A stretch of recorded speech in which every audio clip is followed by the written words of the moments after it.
more number of molecules outside or inside, like water molecule or something like that. So ions, like charged molecules and non-charged neutral molecules. So electrochemical gradient. Now what happens is that there are different types of cells on the basis of their membrane potential. Okay, there are two types of cells on the basis of membrane potential. One is called excitable cells and one is non-excitable cells. Okay, so excitable cells are nerves and muscles. So let's talk about nerve cells first of all. So nerve cell is an excitable cell. Nerve cell has got a specific structure. You must have studied in anatomy. There's a nucleus and then dendrite, and then here is the presynaptic neuron and postsynaptic neuron. Okay, and the area where they make connection with each other is called a synapse. A synapse, where one neuron, part of one neuron makes a connection with the other neuron, is called a synapse. And this place the synaptic cleft between the two neurons. Okay, it's important because we need to understand it for transmission of action potential from one neuron to another neuron. We need to know this. Okay, so we're not very interested in anatomy, but at least we need to know presynaptic and postsynaptic. It depends on the direction of the stimulus. Okay, so if direction is going from right side to left side, so the right side neuron is presynaptic and the other one is postsynaptic. Okay, before the synapse and after the synapse. It cannot be otherwise. Okay, the other neuron would not be able to do that. So so excitable cells have two important characteristics, which are the ability to respond to a stimulus by producing a nerve impulse. Okay, excitable cells. Okay, they produce a nerve impulse. For example, when I touch this surface, it touches the skin cells, somatic cells, and the nerve endings in the skin. Okay, there are nerve endings in the skin. So what happens is the nerve endings, they start an action potential and send that information to the brain. Okay, through action potential. The somatic cells, the skin cells, they do not do any such thing. They do not have the ability to respond to that stimulus, and they do not produce a nerve impulse. Okay, so there's a difference between. And the second is obviously the conductivity, the ability to transmit the impulse to other neurons, muscles, or glands. Okay, so for example, the information is coming from the brain and it is going to muscles. So the nerve cell joins the muscle cell in a neuromuscular junction. There's a place where they can transmit information from nerve to the muscle. So that is the another characteristics. There is also some difference between the electrochemical gradient and transient. Graded potential distance and action potential. The graded potential is usually in the somatic cells, and action potential is usually in the nerve cells. So it goes long distance and the graded potential goes short distance. So just a tabulated differences for you to remember. For example, membrane potential, stable membrane potential, no action potential in non-excitable cells, for example skin cells. Ion channels, they are different. Resting membrane potential here is -70, it's more negative. Here it's like 30 to 50, it's less negative. Okay, and they transmit signals. They only usually have some metabolic roles. And so what does it mean actually when we talk about active transport? Why does a cell need to have a channel that acts against electrochemical gradient? Okay, why do they need it actually? They need it because they have to produce a negative inside of the cell membrane and the positive outside of the cell membrane. Okay, so although the body is neutral, but all the cells, they have some differences in the voltage. Okay, and this allows them to respond to certain stimuli or to perform some actions. Okay, for example, in nerve cell, if there's inside is negative, outside is positive, when the stimulus will come, a message will come, then this voltage will change. Okay, and this voltage will change and then it will transmit. The change will be transmitted. The change in the voltage will be transmitted. For example, if you put electrodes, and you can, like, it's actually measurable inside one single cell. If you put one electrode inside and one electrode outside, outside the cell. So inside, and then you connect it with the voltmeter. So inside will be more negative. It will be around -70 here, okay, than the outside, and that is because of the sodium potassium ATPase that pushes sodium out.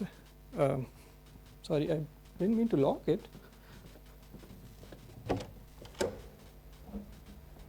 Yeah. I'm just looking for one student. Yeah. I'm not sure. Just there was one guy. Did he enter now? I don't know. The nursing? Sorry. Nursing? No, it's okay. I was looking because he was not feeling well, so I was looking for him. Is there anyone here who needs medical help? You're not feeling well? Anyone? No, they're good. They're good. Yeah. Okay. Sorry for No problem. No problem.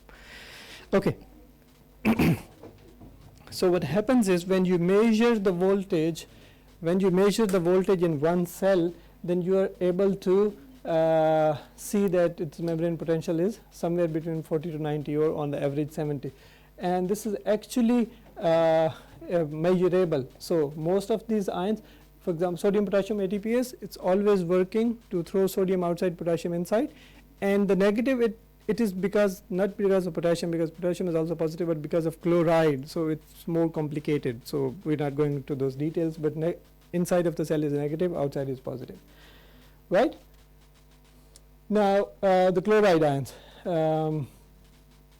So different cells have different concentrations. They have different chemicals. So electro and chemical gradient, and sodium potassium ATPase is the pump that leads the change.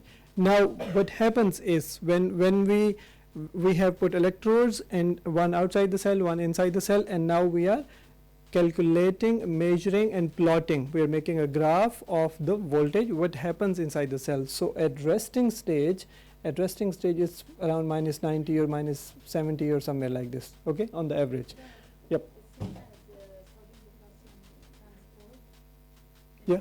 Yeah. Sodium potassium ATPase. It's the sodium potassium pump. It's the same, different names. Okay. ATPase. It's called ATPase because it uses ATP, uses energy. Okay. It's all about sodium potassium pump, sodium potassium ATPase, something like that. So this is the resting membrane potential. Okay. So the resting membrane potential when the cell is not excited, does not have any information. It's sitting there, cool, calm, and it has a negative potential. Okay, it's ready to receive a message. Okay, now what happens is local potential change. Initially, there's some potential change. For example, a slight touch here. Okay, slight touch which did not lead to which was somewhere here. Okay, the potential changed, but it did not reach the threshold. Okay, you're familiar with the word threshold? Threshold is the level of tolerance. Okay, level of tolerance of something, and when you say someone has crossed a limit, okay, that means the threshold is achieved. For example, if I am a very angry kind of prof and you start asking me questions, I can tolerate only one question per person, and if someone asks 2 questions, I say, okay, now my threshold is finished. Okay, I can tolerate no more questions. I will go. Okay, don't be scared. I'm not that kind of, just giving an example of threshold. Okay, so my threshold is like you can ask any range of questions, whatever you want, unless you are clear about something. I like when you ask questions. Okay, so threshold is if the change was less than this corner threshold level, it will not go into an action potential and it will go back to normal. If the stimulus was very small, okay, it will go it will go back to normal. But when the threshold is achieved, okay, there was some change in the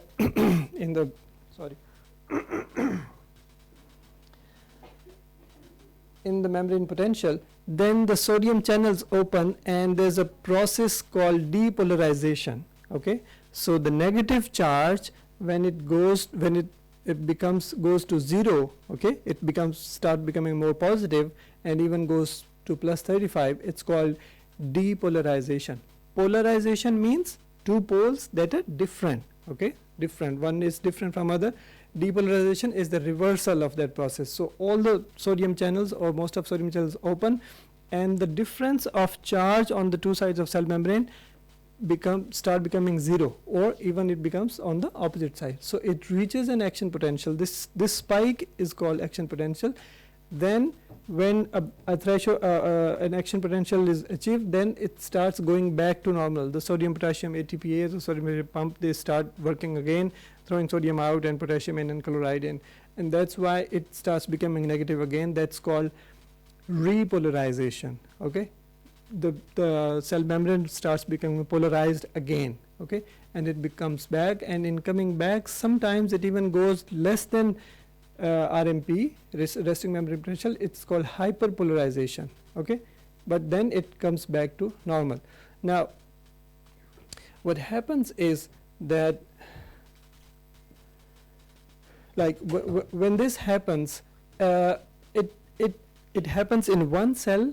Okay, it happens in one cell, and it continuously happens on the cell membrane, and it reaches another cell, and then in response to this message, this action potential, traveling of action potential or change of the voltage is a message. When it reaches the next cell, it starts in the next cell, and it goes on and on. Okay, so action potential has got some characteristics, something that makes it a very unique event. For example, action potentials, they are triggered by depolarization, and then a threshold level of depolarization must be achieved.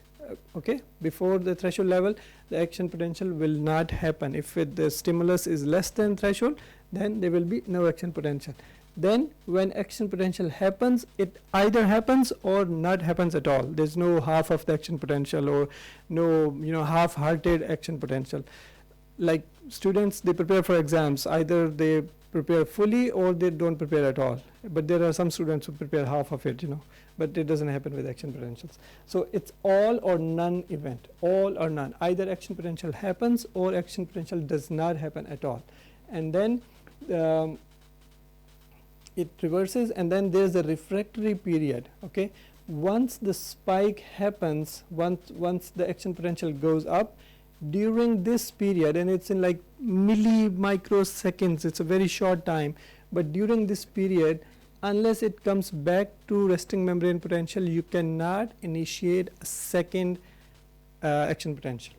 Okay, so this is called a refractory period. Refractory, the word refractory means something that does not respond to a stimulus. Okay, a refractory disease means that does not respond to its treatment. Okay, refractory depression, refractory diabetes, refractory anything. Okay, so a refractory period means during which it is impossible to make a neuron fire another action potential when it's already fired. Why? Because once the membrane potential will come back to normal, only then it will be able to make another action potential.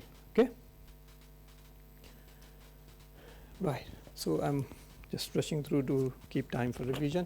So what happens is, this is just another example, that this is the neuron, this is the magnified view of its cell membranes, positive outside, negative inside. Now the stimulus arrives. Okay, this is resting membrane, stimulus initiates local depolarization, sodium starts coming in, and this change of voltage, it starts traveling. Okay, propagation of action potential. Propagation means it starts going forward, starts moving, and then when it has gone to the next cell, the initial cell repolarizes, and this is the inside outside, and initial ionic conditions, they are restored, they come back to normal, like here. Okay, same this is the graph of the depolarization, this is the picture what happens in the cell, and this is what happens when we plot that on a chart paper or graph paper or something like that. Now there's a little bit of information about what happens within the cell, because that was an oversimplification, and then what happens from one cell to the other.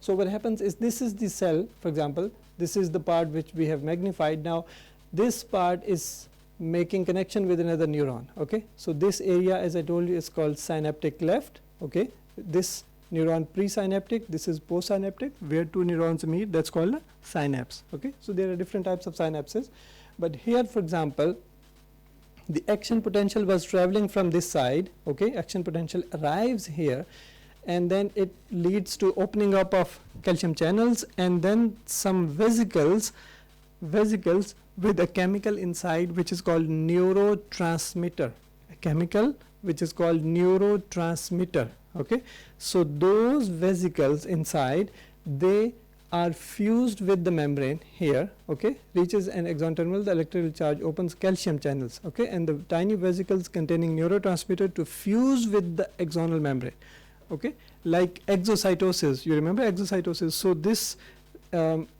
this vesicle will fuse with the axon presynaptic cell membrane, and that fusion will release the chemical inside that vesicle into the synaptic cleft, okay, into the synaptic cleft by exocytosis, okay, that makes sense. Now when it is released here, the vesicle fuses with the plasma membrane, neurotransmitter is released here, and neurotransmitter binds to receptors on receiving neuron. Now this is presynaptic neuron, this one, okay, it has released things, and they go on to the postsynaptic neuron, and they join the ion channels there, okay, and these joining of ion channels leads to their change in the ionic concentration on the cell, and that leads to opening of ion channels that leads to initiation of action potential, okay. So in first neuron, action potential came from this side in the form of an electrical impulse, okay, a change in the voltage. It released neurotransmitters gave the message to the next neuron, and that message was that, okay, make an action potential and send this information onwards, okay. So that's how this electrical impulse goes, okay. So this morning there was a problem. We have time? Yeah, we have time. You have any questions about action potentials? You're not very much interested. I'm sure you will have questions after the exam is over. Then I will have to repeat it all over again, okay. I will do it in the next lecture maybe. But I hope it makes sense, because a little bit of sense is good to understand the next lecture and the next lecture, okay. Well, how it reaches the muscle cell and how the neuromuscular junction works. So this morning what happened, you know, technology sometimes fails us all. So what I was doing, that I had done some slides on revision, but they just broke down, okay. There were pictures here in the PowerPoint, but there was no text, and I was like, now this is like 1 hour to go in the lecture, and what am I going to do? So I was very much in trouble, but luckily for me that I had made a PDF, okay. Oh no, can we open PDF? Oh yes, we can open a PDF. How do we make it a full screen? There, here.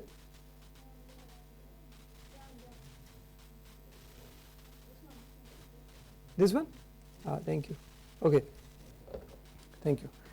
So I had PDF, but then, you know, all the animations I had made, that's gone in the PDF. I'm sorry for that, okay. So I tried to make some animations and stuff. So in revision, so we have 7 lectures, homeostasis, acid-base balance, magnetic transport, function of skin and blood, and it's like 3 lectures. Sorry? I will upload. Actually, Fatma was not there, so I could not upload it. I will go and ask her, okay? So these are 7 lectures included. Now if you have any doubt about it, just clear. Action potential is not included, okay? So these are the lectures which are included in the exams. So what is homeostasis? Can anyone tell me what is homeostasis? Now it's your turn to tell me, huh? You've been asking so many questions. Today I will ask questions. Yes, please. Fluid balance in the body. Okay, any other ideas? Anyone has a different idea about homeostasis? Yes? To maintain a pH in the body, yes, that is one type of homeostasis. Yeah? Basically contains the balance in the body. The balance in the body, yes, that's it. Any other ideas? Okay, yeah, so these are all different aspects of homeostasis, okay, maintaining a balance, maintaining pH. So essentially it is defined as to maintain a stable internal environment, okay, stable internal environment, just to continue life, okay. So and it is maintenance of fluids also included, pH, blood pressure, sugar, so many other things, okay. They're all homeostasis. Now, how do we maintain homeostasis? Is through negative and positive feedback, okay. Negative feedback and positive feedback, that's important concept to understand in this. So for example, I gave an example of negative feedback of insulin release, okay. So when blood sugar level is normal, there is no insulin, the insulin is not secreted actively. But when there is a stimulus, for example, this is a stimulus, rising blood sugar level, okay, after you eat food. So rising blood sugar level stimulates release of insulin from the, insulin is released from the pancreas, yeah, pancreas, yeah. Yeah, I will. So insulin is released, then insulin goes back and brings the blood sugar level down to normal, and blood sugar level coming back to normal will go and inhibit the secretion of insulin, okay. That's negative feedback, yeah.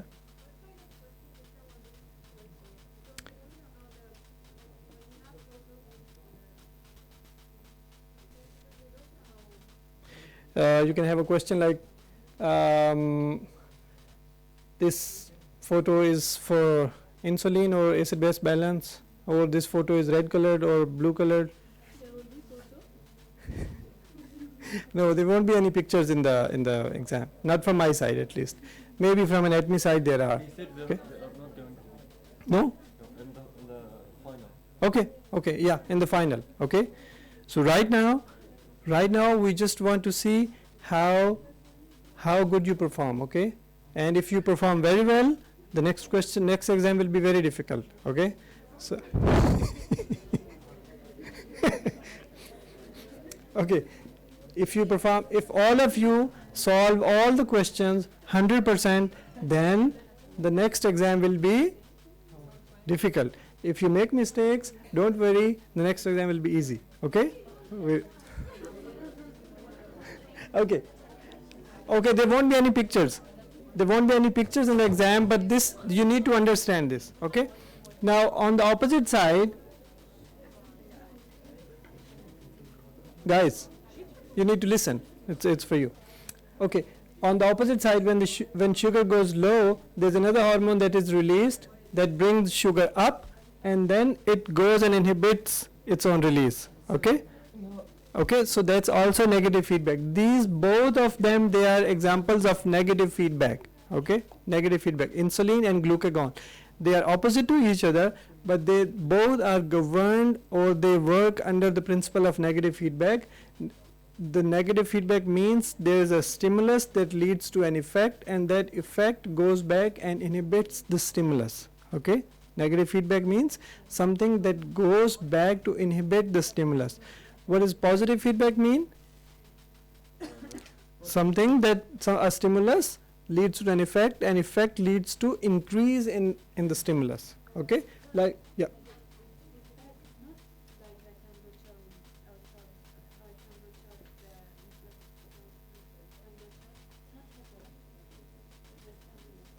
No, negative feedback is like the temperature inside the room, okay. So you have a thermostat.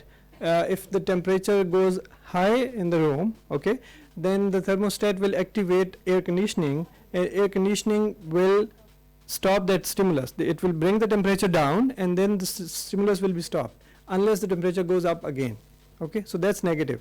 It's not about outside and inside, that's different, okay. So what is positive feedback? Positive feedback is, for example, when there's bleeding, when there's an injury, the platelets, they get activated, okay. For example, something activates like one platelet releases chemicals, and it stimulates 10 platelets, 10 make 100, 100 make 1000, 1000 make 10,000, okay. So that's positive feedback. It potentiates, it increases the initial stimulus, okay, unless the platelet plug is formed and there is a bleeding stops, okay. Unless the bleeding stops, it will go on increasing the strength of the stimulus. That's positive feedback. So homeostasis is maintained by negative feedback as well as positive feedback. Different times, different situations, but the principles they are accordingly different. Okay. Right. Then we have acid-base balance. Okay. Tell me, what is the pH of the blood? 7.35 to 7.45. So that is the normal pH of the blood. Okay. So blood pH. Now maintaining blood pH is one aspect of homeostasis. Okay. So how do we do that? We have two baseline mechanisms for maintaining pH. The lungs, when we breathe out, we throw out carbon dioxide, and from kidneys, our kidneys, they excrete H ions, okay, hydrogen ions. Kidneys, they excrete hydrogen ions. Now what happens is that all these two, they make a buffer system. Buffer system means a system that has the capacity to bring any change back to the normal. Okay, like insulin and glucagon is also a buffer system for sugar, okay, for blood sugar levels. Similarly, this is called a bicarbonate buffer system.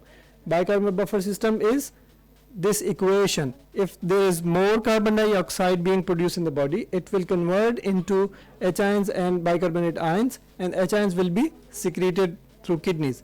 If there is more H ions being produced in the body, it will convert to carbon dioxide, and carbon dioxide will go out in expiration. Okay, so this is a buffer system that has the capacity to bring any changes back to normal. Okay, to maintain the pH in the normal range. Okay, guys, you need to listen, please.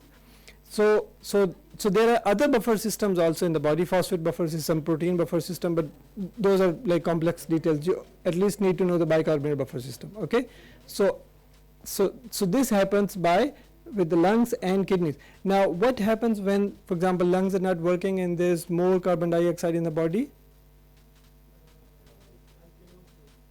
Okay, so there are two types of changes: acidosis and alkalosis. Alkalosis is more bicarbonate ions or less acidity, okay, and acidosis means more acid. Since carbon dioxide is a weak acid, okay, carbon dioxide is a weak acid and it leads to carbonic acid, production of carbonic acid.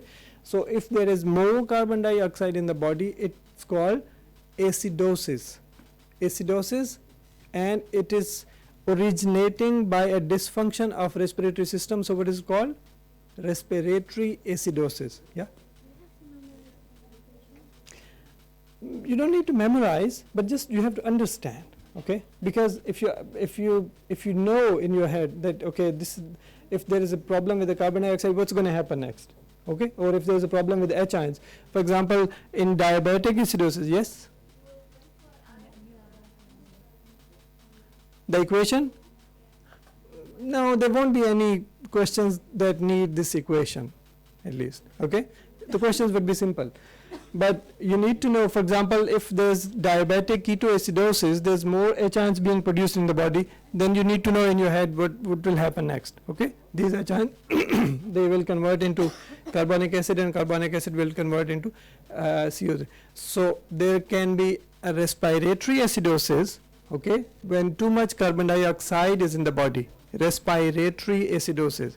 When there is too much H ions in the body because of either problem with the kidneys or diabetes or something, that's called metabolic acidosis. Okay, respiratory acidosis, metabolic acidosis. Similarly, when someone is breathing too rapidly, they're throwing all the carbon dioxide out, that would be respiratory alkalosis. Okay, less carbon dioxide than normal. Okay, respiratory alkalosis. And if there's like H ions, there are not enough H ions, or there are more HCO3 ions, that would be called a metabolic alkalosis. Okay, respiratory acidosis and alkalosis, metabolic acidosis and alkalosis. Okay, and then these systems, they try to help each other. So a scenario can be respiratory acidosis with metabolic compensation. Okay, or metabolic acidosis with respiratory compensation. Simple. Okay. Compensation means one system is helping the other system. Kidneys and lungs, they are helping each other. Okay. All right. So next is the cellular transport, mechanism of cellular transport. So why do we need cellular transport? To maintain homeostasis by allowing substances to move in and out of a cell in a regulated manner. Okay, regulated manner, no free movement. Free movement will not lead to homeostasis. So we need some sort of regulation. Why we need regulation? Because we need an action potential. We need, for example, inside of the cell to be more negative than the outside. We need to regulate fluid. We need to regulate nutrition and waste management. Okay. For example, when red blood cells come loaded with oxygen, the oxygen needs to diffuse from the from red blood cell to the tissue. Okay, so that's the cellular transport. Or the waste management, waste materials, they need to travel from the tissue to the blood to go back to lungs or kidneys or wherever they belong. Okay, so that's for this we need the cell membrane that acts as a semi-permeable barrier, semi-permeable, because if it's fully permeable, then all the things will be equal on everywhere, and there will be no resting membrane potential, there will be no movement of nutrition and waste and everything. It will not be regulated, the regulated movement. Now there are 4 major types of cellular movement. Okay, there are 4 major types of movement across cell membrane: diffusion, osmosis, active transport, and vesicular transport. Now can anyone tell me what is diffusion? Yep. The transport of fluid. Yeah. Basically not water but lipids. Mm-hmm. The lipids they attract to each other to transport out of the cell membrane. Cell membrane. Anyone else? Yeah. Yeah. So what's the definition of diffusion? Yeah, higher concentration to lower concentration. Okay, so usually the lipid soluble things, lipid soluble molecules, because the cell membrane is a lipid bilayer, so lipid soluble things, they move freely inside and outside cell. Okay, smaller size usually. Okay, so they move according to their concentration gradient. Concentration gradient means if there are, for example, 100 molecules on this side and 200 molecules on this side, so they will keep moving freely unless there are 150 molecules on this side and 150 on this side. Okay, that will become balance. Okay, so diffusion. Now even at equilibrium or balance, the movement is still happening, the cells are still moving, but the net movement becomes 0. For example, 10 molecules are still going on this way and this way, but the net movement is 0. Okay, it's equal. So that is diffusion. Diffusion is just passive transport. It is going on according to the concentration gradient. Okay, now there are different types of diffusion: simple diffusion, lipid soluble. Osmosis is the diffusion of water molecules. Why is osmosis? Because it's the lipid bilayer is hydrophobic. Lipid bilayer does not like water molecules, so it does not let water molecules pass, so they have to use aquaporins. Okay, aquaporins are protein channels that take water inside and outside. Then the facilitated diffusion is through a channel protein, mostly ions, selected on the basis of size and charge. Okay, these are proteins through which those things work. And then there is facilitated diffusion via protein carriers. Okay, so there's a difference between protein channel and protein carriers. Protein carrier has a structural change when the insoluble solutes they come and they go inside. So 4 types of diffusion: simple, osmosis, facilitated diffusion with channels, and facilitated diffusion with protein carriers. And then osmosis, active transport, and vesicular transport. Active transport is, can anyone tell me? Yes.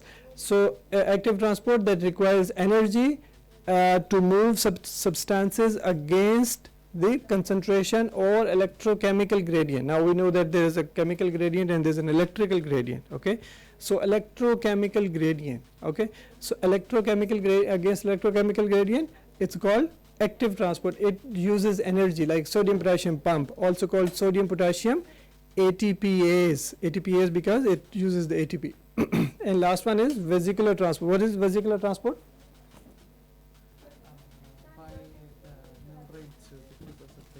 Yeah. Sorry. When the membrane yes. small vesicles. Thank you so much. Yeah, so small vesicles of membrane, they are formed when some large molecule, some molecule that has that cannot go through lipid soluble membrane without. Yeah. Sorry, that's true. Because sometimes they could be big. Yeah. That's why they cannot go to the regular way. Yeah.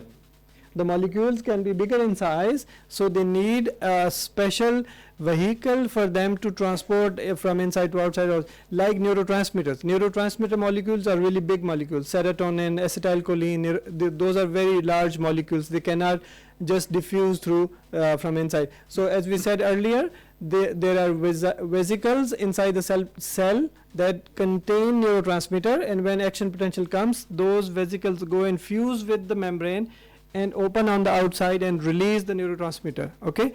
Similarly, if they are coming from outside, they will come in contact with the cell membrane. Cell membrane will make an inward cleft, and then it will break from the cell, and a vesicle will form and will come inside the cell. Okay. So that's because the large molecules.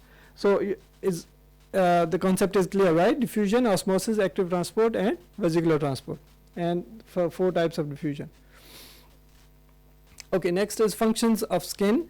So skin has got 3 major divisions: epidermis, dermis, and hypodermis. Okay, so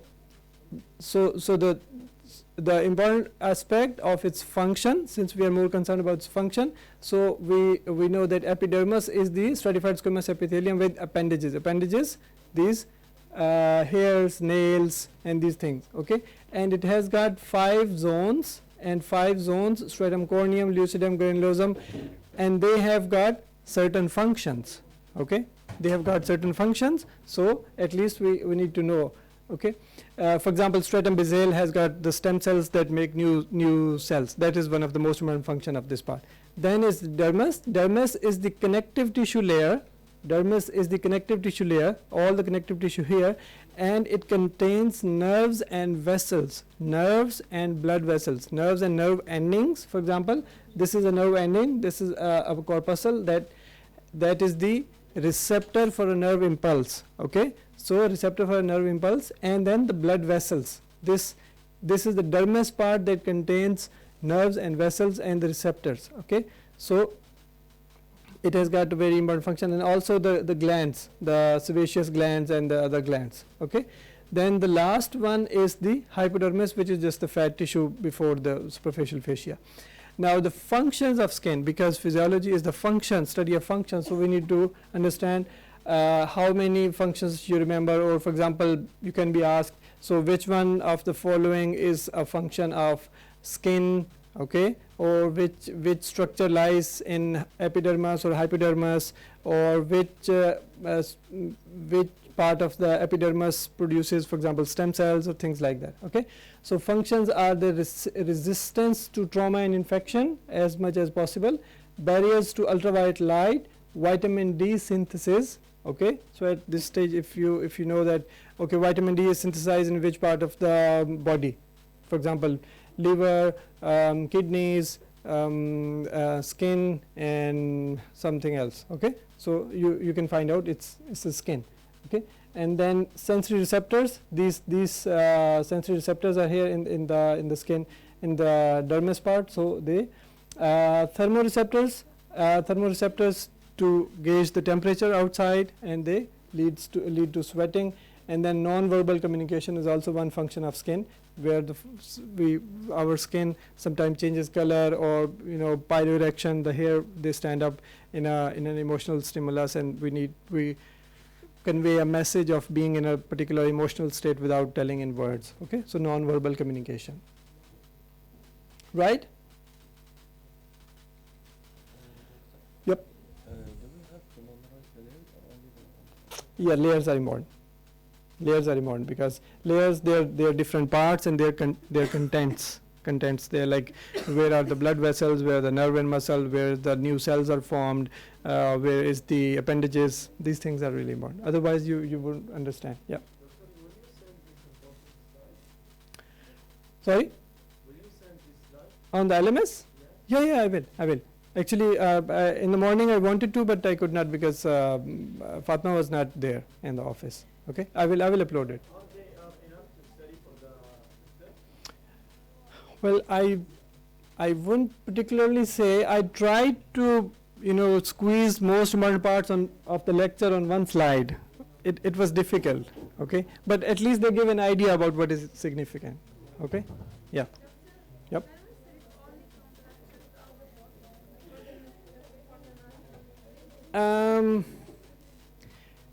Theoretically it's possible, but without the book then you won't understand some of the things. That's my idea.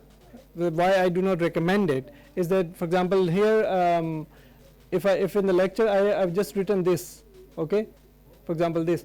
Now how would you know what's the function? Because if I speak and I don't write here, okay, for example stratum basale, it has got a function, it has stem cells that produce new cells. So if you only study from slide, how would you remember the function? What did it talk about? At least you get to know something about from the book also. Okay? Yep. How the question will be in French? Question will be, for example, which part of the skin has fat tissues? Hypodermis. Yeah. Or which part of the skin has got nerves and vessels? Dermis. Which part of the skin has got dead cells? Epidermis. Yeah. Or yeah, things like that. Sensation. Or for example, the question would be this particular thing, or nerves and vessels, or neuro receptors, nerve endings, they are found in which part of the skin? Epidermis, hypodermis, dermis. Okay? Yeah. So things like that. Multiple choice question. Yeah. Okay. Blood and its components. Now, again, blood is connective tissue by nature. Okay. Blood is connective tissue. Blood has got its volume. I did not mention it here, but it's like 2/3 of the body weight. Then it has got components, plasma, and formed elements. Now you need to understand their function, because we are here in physiology. Physiology is the study of function. So the red blood cells have a function, white blood cells have a function, platelets have a function. So you need to understand all of them, okay? Because the question would be from anything: red blood cells, white blood cells, platelets. What is their function, okay? Or twisted. For example, coagulation is a function of red blood cells, white blood cells, or platelets, okay? Or anything like that.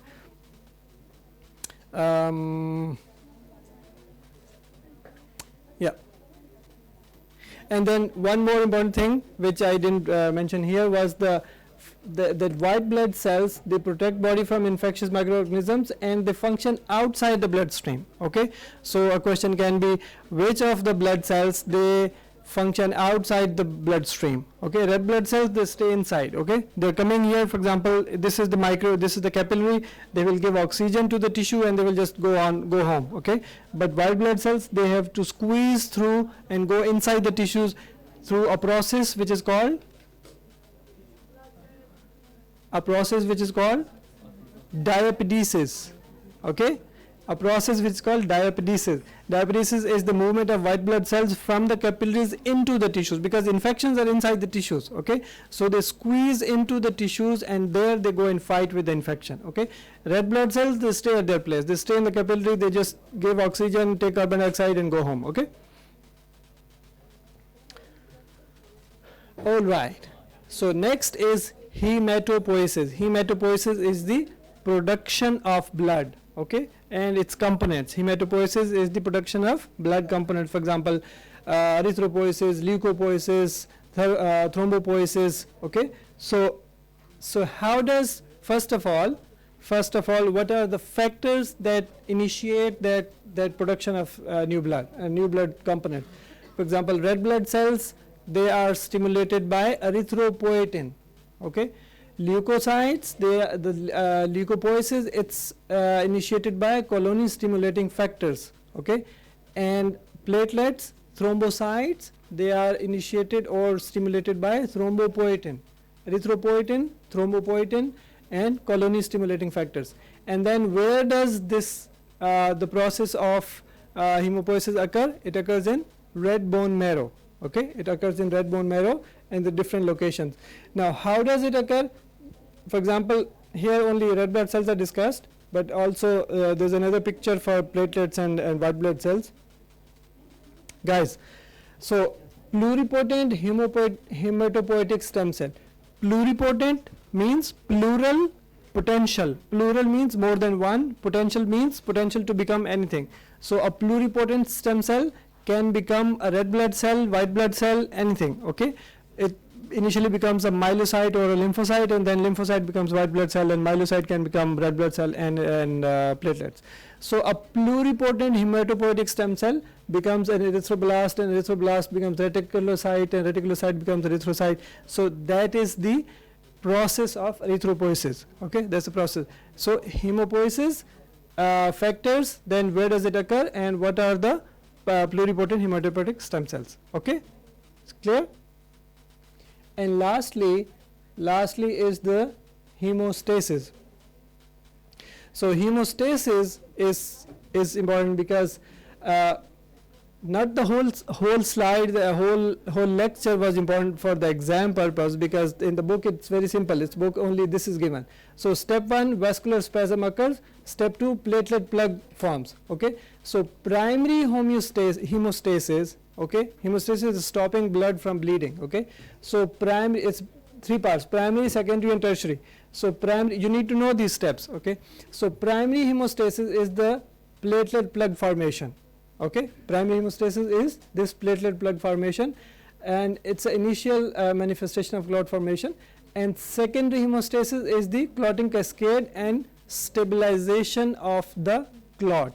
Stabilization of the, like platelet plug is a very weak sort of structure. Okay, like last time we said we need to put iron bars in a concrete to make a wall or a roof stand. Okay, so it needs those iron bars, which is called fibrin, the stabilization of fibrin. So this is secondary hemostasis, and the tertiary hemostasis is dissolving that clot. Okay, now bleeding has stopped, now the endothelium needs to heal, so it needs to dissolve, and it's dependent on plasminogen activation. Okay, plasminogen to plasmin, and then that's how it actives. Okay, so 3 stages: primary, secondary, and tertiary, and these are the steps. Coagulation events occur in this step. Okay, so that is hemostasis.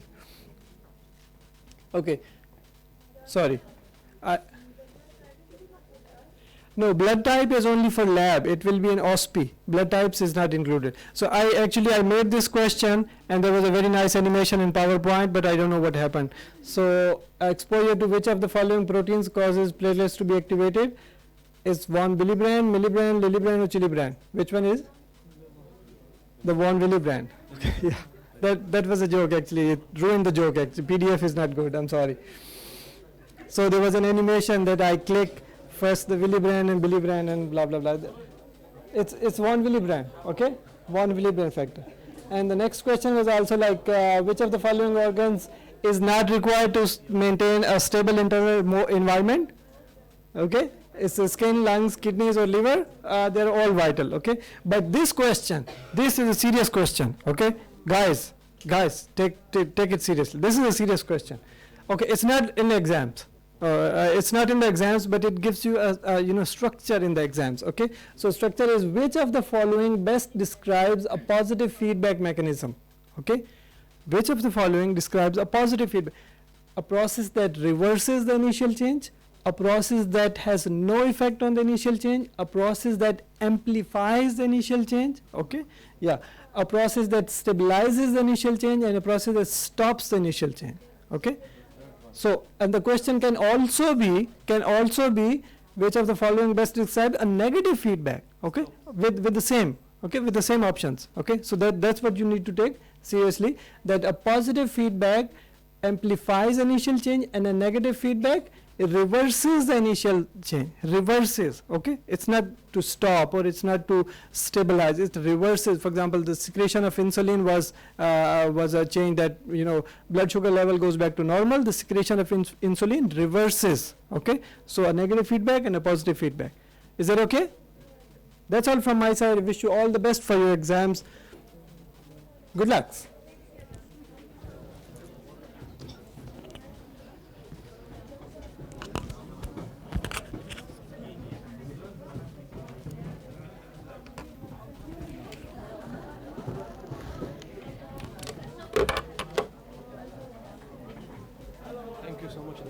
most welcome. I want to ask you, the reservation you made for us is good to study on the exam? The slides? Yeah. I don't say, because there were a couple of things which were not here. I forgot to put it, like the diapedesis and few more things. It's not good. Yeah, but these slides are very, squeezed thing. It's not enough. But just go to the lectures, maybe. Yeah, okay, Yeah, you're welcome. I should study from the lecture or from the book now? Ah, okay. Now it's similar to this example. Like I was telling you that, for example, you have this skin slide. Okay. Now for example, on the slide I have just written these 5 types. Okay. But they have some. No, from your lectures, from the your Yeah, I know. from the book. I know, but these things have some function. Yeah, I know. So if the functions are not written on the slide, then you at least need to study from the book, at least something. So from the book. Yeah. Okay. To be honest, it's like